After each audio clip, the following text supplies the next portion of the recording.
누가복음 2장 8절에서 19절에 있는 말씀 우리 다 같이 합독하십니다. 그 지역의 목자들이 밤에 밖에서 자기 양떼를 지키더니 주의 사자가 곁에 서고 주의 영광이 그들을 두루 비치매 크게 무서워하는지라. 천사가 이르되 무서워하지 말라. 보라 내가 온 백성에게 미칠 큰 기쁨의 좋은 소식을 너희에게 전하노라. 오늘 다윗의 동네에 너희를 위하여 구주가 나셨으니 곧 그리스도 주시니라. 너희가 가서 강보에 쌓여 구유에 누워있는 아기를 보리니 이것이 너희에게 표적이라 하더니 호련히 수많은 천군이 그 전사들과 함께 하나님을 찬송하여 이르되 지극히 높은 곳에서는 하나님께 영광이요 땅에서는 하나님이 기뻐하신 사람들 중에 평화로다 하니라. 천사들이 떠나 하늘로 올라가니 목자가 서로 말하되 이제 베들레헴으로 가서 주께서 우리에게 알리신 바 이 이루어진 일을 보자 하고 빨리 가서 마리아와 요셉과 구유에 누인 아기를 찾아서 보고 천사가 자기에게 이 아기에 대하여 말한 것을 전하니 듣는 자가 다 목자들이 그들에게 말한 것을 놀랍게 여기되 마리아는 이 모든 말을 마음에 새기어 생각하니라. 아멘. 아멘. 기도합니다. 은혜로우신 하나님 감사드립니다.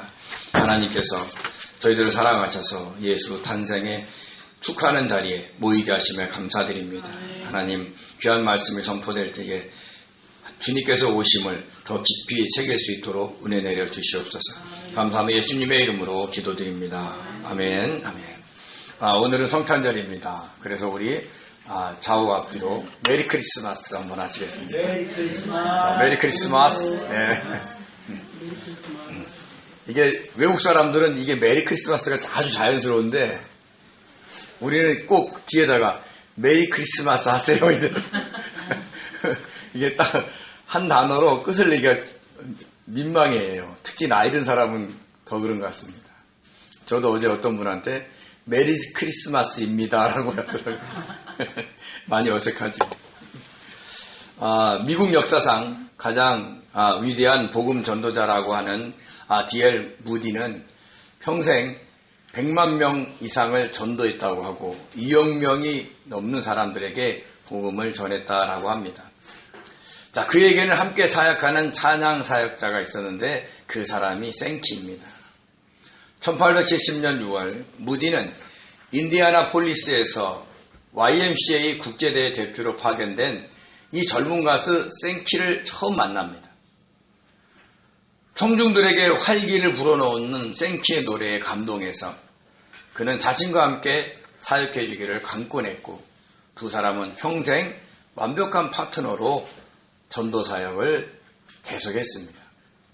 무디와 생키는 1873년 영국에 장기간 머물면서 잉글랜드, 스코틀랜드, 아일랜드의 주요 도시에서 큰 집회를 열었습니다. 이후에도 미국과 영국을 오가며 또 심지어 멀리 호주까지 수많은 곳에서 수백 곳에서 전도 집회를 열었습니다.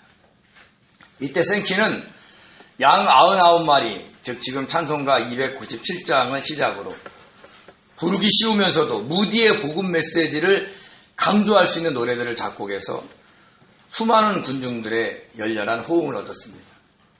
이때부터 복음주의 가수들이 활발하게 전도 집회에서 활동할 수 있는 길이 열렸던 것입니다.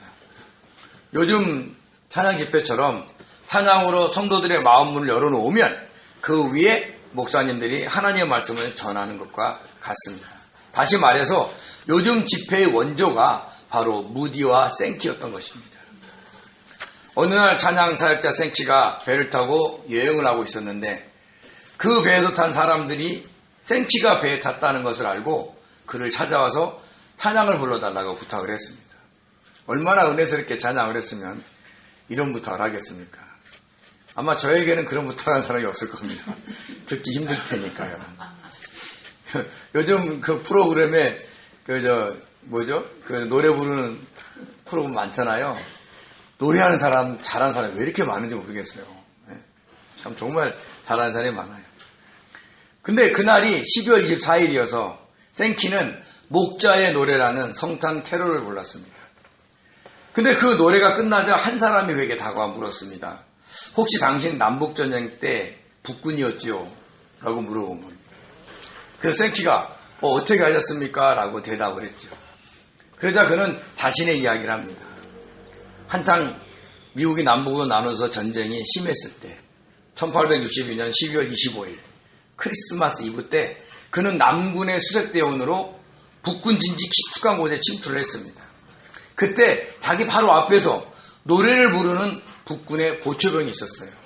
그 노래가 바로 오늘 생키가 부른 목자의 노래였던 겁니다. 그 노래를 들으면서 그는 가족과 친구들과 함께 지냈던 그 고향에서의 크리스마스를 생각했어요. 얼마나 행복했어요. 근데 지금 자기는 전쟁터에 있는 겁니다. 그래서 그는 이 거룩한 날만큼은 사람들 향해 총을 쏘지 않겠다라고 다짐을 하면서 그 생키를 쏘지 않았던 겁니다. 이 사실을 들은 생키가 그 사람의 손을 잡고 성탄절을 이 땅에 주신 하나님께 깊은 감사를 드렸다라고 합니다. 성탄절이 그를 살렸고 그를 통해 수많은 영혼들이 찬양으로 구원의 길에 접어들게 된 것이죠.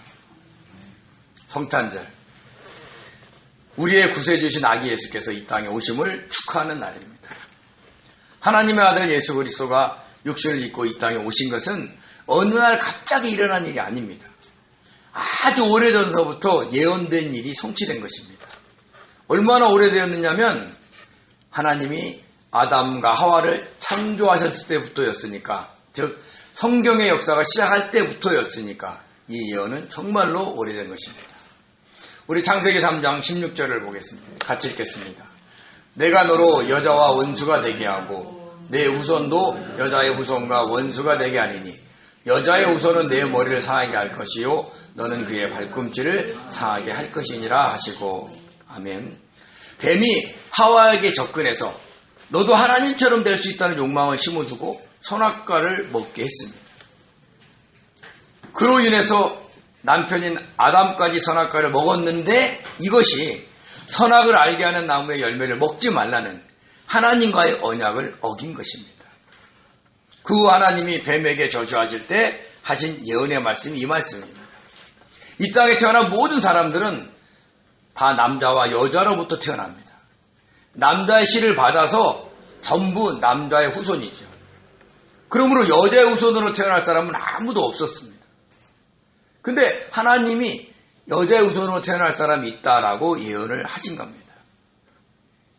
그 후로 약 2000년 후 이방 선지자인 발람이 이 아기 예수를 별로 표현하면서 예언을 했습니다. 우리 민수기 24장 17절을 같이 읽겠습니다. 내가 그를 보아도 이때의 일이 아니며 내가 그를 바라보아도 가까운 일이 아니로다. 한 별이 야곱에게서 나오며 한 큐가 이스라엘에게서 나와서 모압을 이쪽에도 저쪽까지 쳐서 무찌르고 또 셋의 자손들을 다 멸하리로다. 아멘. 모압왕 발락이 엄청난 인구를 동원해서 자기 지역을 통과하는 이스라엘을 저주하기 위해서 이방 선지자 발람을 많은 돈을 약속하면서 불러왔습니다. 그렇지만 그동안에 하나님의 능력을 경험한 발람은 도저히 이스라엘을 저주할 수가 없었습니다. 오히려 축복을 했죠. 그 축복 가운데 메시아, 즉 아기 예수에 대한 이 예언을 한 것입니다. 한 별이 야곱에서 나오고 한 큐가 이스라엘에서 나와서 모든 나라를 다스린다라는 예언입니다. 오늘 발람이 뭐라 그러냐면 내가 그를 보아도 이때 일이 아니요. 내가 그를 바라보아도 가까운 일이 아니로다. 사실 발람은 자기가 무엇을 예언하는지 몰랐을 겁니다. 하나님이 감동하시는 대로 예언을 했으니까요. 그런데 그의 입에서, 그러니까 하나님을 믿는 선지자가 아닌 이방 선지자 입에서 이 엄청난 예언이 나온 것입니다. 그리고 또 다시 1000년 후 이사야와 미가야 선지자를 통해서 아기 예수 탄생에 대해서 예언을 했습니다. 우리 이사야서 7장 14절 같이 읽겠습니다. 그러므로 주께서 친히 징조를 너희에게 주실 것이라. 보라, 처녀가 잉태하여 아들을 낳을 것이요 그 이름을 임마누엘이라 하리라. 아멘. 남유다 아하스 왕 때 그 북쪽에 있는 아람 왕과 북이스라엘 왕이 연합을 해서 쳐들어왔어요. 그러니까 두 나라가 합작해서 쳐들어왔으니까 얼마나 두렵겠어요. 그래서 아하스 왕은 애굽의 왕에게 도움을 청하려고 했어요. 그때 하나님이 이스라엘을 보내서 그들은 두 부직갱이 그루터기에 불과하니 두려워하지 말라라고 했습니다. 하나님은 그렇게 얘기하는데 현실은 그렇지 않죠. 현실은 너무 어렵잖아요. 두 나라가 연합해서 왔고 자기는 힘이 없어요. 그래서 하나님이 이스라엘을 통해서 얘기를 합니다. 내가 징조를 보일 거니까 너가 무엇인지 얘기해라. 근데 아하스 왕은 이미 애굽 왕에게 자기를 의탁하려고 했기 때문에 그 무슨 징조를 요구하지 않아요. 그때 하나님이 얘기하신 징조가 보라 처녀가 잉태하여 아들을 낳을 것이다 라고 얘기를 해주신 거예요. 전쟁하고는 전혀 관계가 없습니다. 그래서 실제적으로 이 역사는 이사야의 아내가 아들을 낳을 때 이 하나님의 약속은 이루어졌습니다. 그런데 그것은요, 이 처녀가 잉태하여 아들을 낳을 것이다 라는 것을 예표한 것 뿐입니다. 근데 여기서 잘 보세요. 이때는요, 처녀가 잉태할 것이다 라고 예언한 거예요. 창세기에서는 뭐라고 얘기했어요? 여자의 후손이래. 이제는 처녀로 구체화가 된 겁니다. 아들을 낳아본 적이 없는 처녀에게서 후손이 태어날 것을 예언한 것이죠. 사실 우리가 여자의 후손이다라면 꼭 처녀만 해당되겠습니까? 아니죠. 주부들도 이게 여기에 해당이 될 수 있는 거예요. 근데 여기서는 그 처녀가 누구라는 것을 구체화한 것입니다. 그리고 그 후손에 대한 이야기를 계속 예언하게 하십니다. 우리 이사야서 9장 6절을 같이 읽겠습니다. 이는 한 아기가 우리에게서 낳고 한 아들을 우리에게 주신 바 되었는데 그 어깨에는 정사를 메었고 그의 이름은 기묘자라 모사라 전능하신 하나님이라 영존하신 아버지라 평강의 왕이라 할 것임이라. 아멘. 그러니까 그 아이가 바로 누구라고요? 하나님이라고 얘기한 거예요. 기묘자라 모사라 전능하신 하나님이라 영존하신 아버지라 평강의 왕이라 라고 할 것이다 라고 얘기하면서 성부와 성자와 하나라는 것, 더 나아가서 성령도 하나라는 것을 미리 밝히고 있는 것입니다. 그러면서 이사야 11장 1절과 2절에는 이렇게도 얘기합니다. 우리 한번 같이 한번 읽겠습니다. 이새의 줄기에서 한 싹이 나며 그 뿌리에서 한 가지가 나서 변실할 것이요 그 위에 여호와의 영 곧 지혜와 총명의 영이요 모략과 재능의 영이요 지식과 여호와를 경외하는 영이 강림하시리니. 즉 성령이 역사하실 것을 이야기한 겁니다. 그런데 이 아이는 이새의 아들 중에 태어난다라고 한 거예요. 그러니까 구체적으로 얘기한 거죠.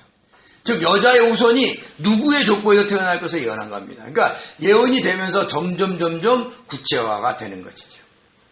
여자의 후손이 처녀로 태어날 것이고 그리고 그 후손이 이새의 줄기와 뿌리에서 태어날 것이다 라고 그 범위를 확 좁혀서 예언을 하게 한 것입니다. 그리고 같은 시대에 활동했던 미가 선지자를 통해서 그 아기가 어디에서 태어날 것을 예언하셨습니다. 우리 미가서 5장 2절을 같이 읽겠습니다. 베들레헴 에브라다야 너는 유다 족속 중에 작을지라도 이스라엘을 다스릴 자가 내게서 내게로 나올 것이요 그의 근본은 상고의 영원에 있느니라. 아멘. 이스라엘 땅에 에브라다라는 베들레헴에서 태어날 것을 구체적으로 예언을 한 것입니다. 자, 이렇게 점점 구체적으로 어떤 여자의 후손에서 누구의 족보에서 어디에서 태어날 것을 예언한 겁니다. 이새에게는요 8명의 아들이 있었어요. 그 중에서 하나님으로부터 왕에 대한 약속을 받은 아들은 다윗이었습니다. 그러므로 메시아이신 아기 예수는 여자의 후손이면서 이새의 줄기와 뿌리인 다윗의 후손으로 태어나야만 했습니다. 그리고 베들레헴에서 태어나야 했던 것입니다. 그런데 놀라운 것은 이 예언을 성취하기 위해서 하나님은 그 당시에 강력한 군주였던 로마 황제를 사용하십니다. 바로 가이사 아구스도 때 로마가 점령한 모든 식민지, 즉 속국에게 호적을 정리하라고 한 겁니다. 가이사 아구스도는요 초대 로마 황제인 옥타비아누스를 지칭하는 칭호입니다. 그는 14년마다 호적을 정리해서 자기가 통치하는 나라의 인구 규모를 파악하고 거기서 세금을 징수하고 군사를 징병하는데 참고를 하려고 했던 것입니다.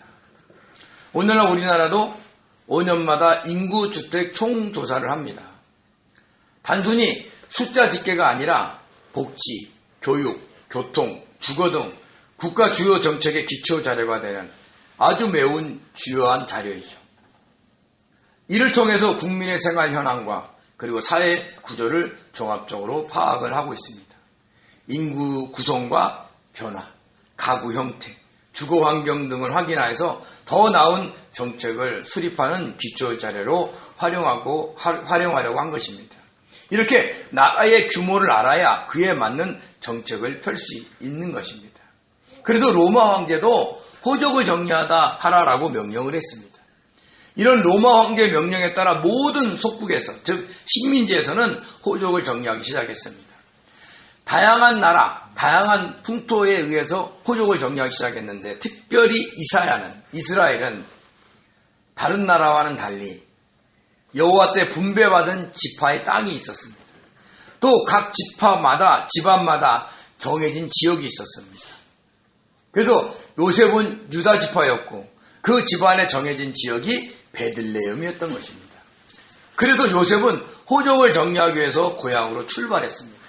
근데 이상한 것은 혼자 가지 않고 곧 아이를 낳을 만삭의 아내인 마리아를 데리고 갔던 겁니다. 사실 베들레헴은 수도 예루살렘에서 8km밖에 안 떨어져 있어요. 그래서 만약 예루살렘에서 출발하면 얼마 안 됩니다. 그런데 요셉과 마리아는 갈릴리 부근에 있는 나사렛에서 살고 있었어요. 약 150km나 되는 먼 거리입니다. 근데 남자만 호족 정리하러 가야 되는데 굳이 만삭의 아내인 마리아를 데리고 간 겁니다. 마리아에게는 어떤 길이었겠어요? 정말 힘든 길이 되었을 겁니다. 근데 왜 요셉이 마리아를 데려갔냐면 그 당시 요셉과 마리아는 결혼한 상태가 아니라 약혼한 상태였습니다. 이스라엘에서는요, 먼저 약혼을 한 후에 합방하지 않고 신랑은 자기가 살고 있는 데로 돌아가서 집을 마련한 후에 그 신랑의 아버지가 너 이만하면 데리고 와도 된다 하고 허락이 떨어지면 그때 다시 아내에게 가서 결혼식을 올리고 그리고 아내를 데려왔던 겁니다. 즉 아직 결혼한 상태가 아니라 마리아는 임신하면 안 되었던 겁니다. 그러나 마리아가 불륜을 저지른 것이 아닌 성령으로 잉태한 것을 안 요셉은 마리아를 혼자 두고 갈 수가 없었던 겁니다. 임신한 마리아를 오해해서 동네 사람들에게 무슨 봉변을 당할지 모르기 때문에 함께 출발을 했던 것입니다. 우리 마태복음 1장 20절을 같이 읽겠습니다. 이 일을 생각할 때에 주의 사자가 현몽하여 이르되 다윗의 자손 요셉아 내 아내 마리아 데려오기를 무서워하지 말라. 그에게 잉태된 자는 성령으로 된 것이라. 아멘. 사실 요셉은 마리아를 진심으로 사랑했기 때문에 약혼한 그녀가 임신한 사실을 알고 자칫 동네 사람들한테 돌에 맞아 죽을까봐 조용히 그 약혼을 파혼하려고 했어요. 그러니까 자기 쪽에서 파혼을 하려고 한 겁니다. 마리아에게 해가 되지 않으려고. 그때 주의 사자가 꿈에 나타나서 그녀가 성령으로 잉태된 것을 알려준 겁니다. 예전에 코미디언 구본소 장로님이 성도들의 성경 공부에 참관을 했었습니다. 그때 목사님이 이 마태복음 1장을 설명하면서 이 구절을 설명한 거예요. 그때 한 성도가 얘기한 겁니다. 자신은 마리아가 성령으로 잉태된 것을 도저히 믿을 수가 없다는 겁니다. 어떻게 남자와 자지 않았는데 임신할 수 있느냐는 거예요. 그러니까 생물학적으로 보면 그 사람 주장이 맞죠. 그렇게 계속 우기니까 그 목사님 어떻게 설명할 길이 없는 거예요. 그렇다고 성령으로 잉태된 사람을 또 한 사람을 예를 들 수도 없고.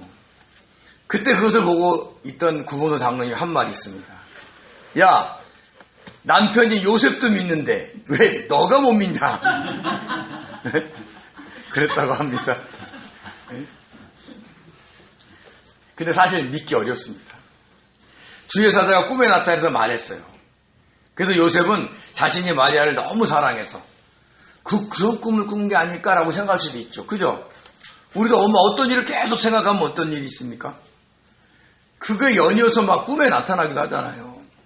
그래서 그냥 지나칠 수도 있었는데 요셉은 그냥 지나치지 않고 그 말을 믿고 마리아를 받아들였던 겁니다. 근데 동네 사람들은 어때요? 그런 걸 믿지 않는 사람도 있을 거 아니에요. 그래서 마리아에게 어떤 해가 될까봐 그 먼 거리를 마리아를 데리고 간 것입니다. 만삭의 몸으로 150km나 되는 그 길을 갔으니 얼마나 고생이 심했겠어요. 물론 걸어갔겠습니까? 나귀를 타고 갔겠죠. 근데 나귀가 요즘처럼 우리가 알고 있는 승용차가 아니잖아요. 네. 그러면 만삭의 몸이라 얼마나 힘들었고 또 예수님도 엄마 뱃속에서 얼마나 힘들었겠냐는 거예요. 보통 저는 잘 모르지만 임신한 분이 막 힘들잖아요. 그럼 막 배가 막 딱딱하게 굳어온다고 그러잖아요. 그러니까 마리아도 힘들고 예수님도 힘들었던 거예요. 근데 그 고생이, 그 수고가 바로 4,000년서부터 계속 예언된 여자의 후손이 태어날 것이고 몇백 년 전에 예언된 예루살렘에서 태어날 것을 성취시킨 겁니다. 그러니까 그분들의 수고와 고생이 하나님의 예언을 완성시킨 거예요. 어쩌면 저와 여러분이 겪고 있는 이 고통과 수고가 하나님의 뜻을 이룰 수 있다는 것을 우리는 아셔야 된다는 겁니다. 자, 그럼 이새의 줄기에서 한 싹이 나며 그 뿌리에서 한 가지가 나서 결실할 것이요 라고 했습니다. 이 이사야 선지자의 예언은 이루어졌는지 한번 살펴봐야 됩니다.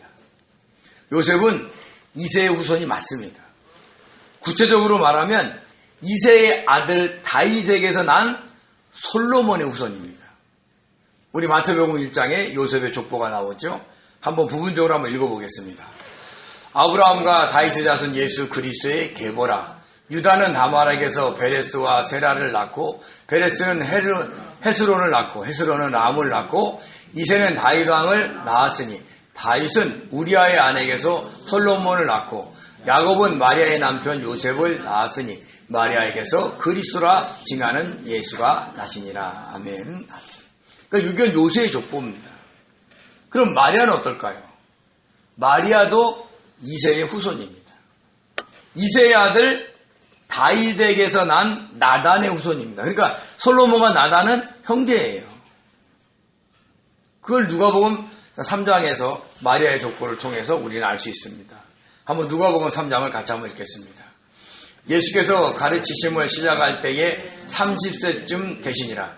사람들이 아는 대로는 요셉의 아들이니 요셉의 위는 헬리요, 그 위에 멜라아요, 그 위에 맨나요, 그 위에 마따디요, 그 위에 나단이요, 그 위에 다윗이요, 그 위에 이새요, 그 위에 야곱이요, 그 위에 이삭이요, 그 위에 아브라함이요. 그래서 누가복음의 족보는 하나님까지 올라갑니다. 이스라엘은요 남성 중심의 사회였기 때문에 누가복음에서 마리아 대신 사위인 요셉을 기록한 겁니다. 이렇게 요셉과 마리아의 족보를 타고 올라가면 다윗에게서 만납니다. 그럼 다윗은 누구예요? 이새의 줄기에서 한 싹이요, 이새의 뿌리에서 한 가지였던 겁니다. 그렇죠? 이새에서는 8명의 아들이 있었잖아요. 그러니까 그 줄기와 뿌리 속에 있는 한 싹과 한 가지인 다윗에게서 난 겁니다. 다윗의 아들 솔로몬에게서 요셉이, 다윗의 아들 나단에게서 마리아가 나서 이 놀라운 예언을 성취시킨 겁니다. 이렇게 예수님은요, 아버지인 요셉이 다윗의 후손이었고 어머니 마리아가 역시 다윗의 후손으로서 옛날 말로 하면 신라시대의 성골 중에 성골이었던 겁니다.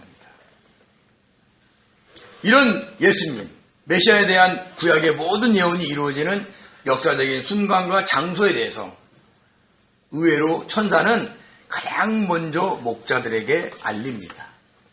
우리 누가복음 2장 8절에서 12절을 같이 읽겠습니다. 그 지역의 목자들이 밤에 밖에서 자기 양떼를 지키더니 주의 사자가 곁에 서고 주의 영광이 그들을 두루 비치매 크게 무서워하는지라. 천사가 이르되 무서워하지 말라. 보라 내가 온 백성에게 미칠 큰 기쁨의 좋은 소식을 너희에게 전하노라.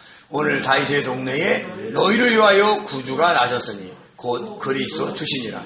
너희가 가서 강보에 쌓여 구유에 누워있는 아기를 보리니 이것이 너희에게 표적이니라 하더라. 아멘. 당시 목자는요 좋은 직업이 아니었어요. 낮에는 더위와 밤에는 추위와 싸우면서 양떼를 돌봐야 했기 때문입니다. 이리와 늑대로부터 목숨을 걸고 양떼를 지켜야 했던 험한 지역입니다. 직업입니다. 그래서 사회적으로는 천대를 받았어요. 그렇지만 원래 이스라엘 조상들이 목자들입니다. 아브라함과 이삭과 야곱도 목자로서 유목 생활을 했고 그리고 부유하게 살았어요. 그러니까 그때만 해도 가장 좋은 직업이었던 거예요. 왜? 목자가 되면 부자가 되었으니까요. 근데 가뭄으로 인해서 애굽으로 내려간 후로는 이 목자가 점점 천한 지역이 되었던 겁니다. 왜요? 애굽에서는요, 그 냄새나는 가축을 돌보는 직업을 천시했기 때문입니다. 다윗도요, 이세의 8번째 아들이지만 사무엘 선지자가 왔을 때는 양을 돌보고 있어야 했어요. 7이나 되는 형들은요, 가장 천한 일을 막내에게 시키고 사무엘 선지자를 만나러 갔던 겁니다.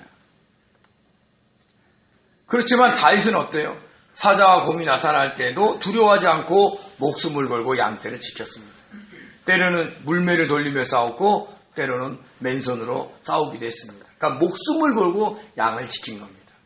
그 모습이 하나님 보시기에 좋아서 그랬는지 하나님은 그를 선택하신 겁니다.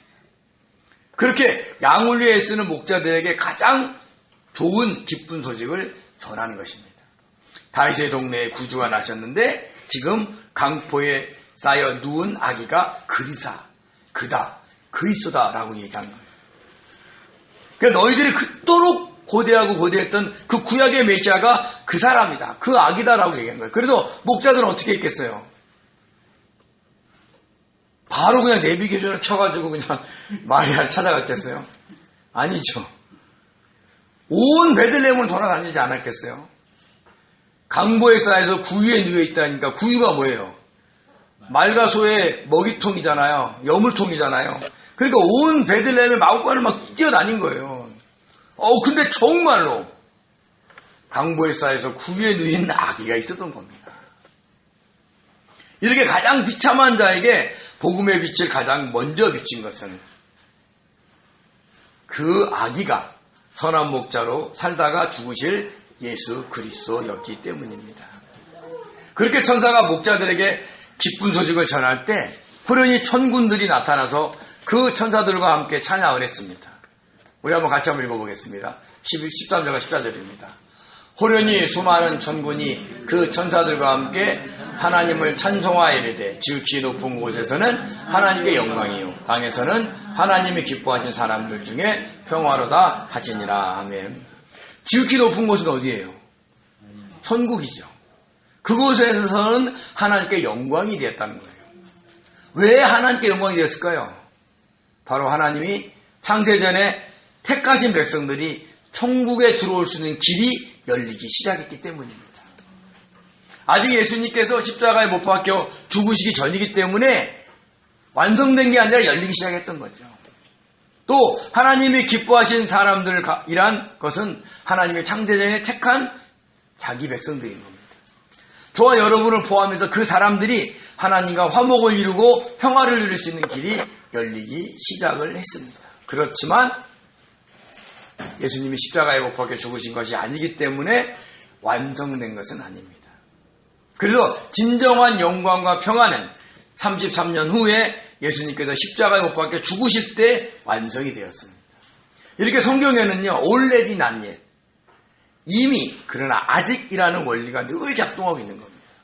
이렇게 예수님이 이 땅에 태어날 때 지극히 높은 곳에서는 하나님께 영광이, 땅에서는 하나님이 기뻐하신 사람들 중에 평화가 시작이 됐어요. 그것이 성탄절입니다. 원래 모든 인간은 아담으로부터 내려오는 원죄와 자기가 짓는 자범죄로 인해서 의인이 없습니다. 그래서 성경에서는 이것을 분명하게 이야기를 합니다. 우리 로마서 3장 10절에서 12절을 같이 읽겠습니다. 기록된 바 의인은 없나니 하나도 없으며 깨닫는 자도 없고 하나님을 찾는 자도 없고 다 치우쳐 함께 무익하게 되고 선을 행하는 자는 없나니 하나도 없도다. 아멘. 이런 인간들 속에서 택하신 자들을 구원하기 위해서 아기 예수께서 복음의 빛으로 이 땅에 오신 겁니다.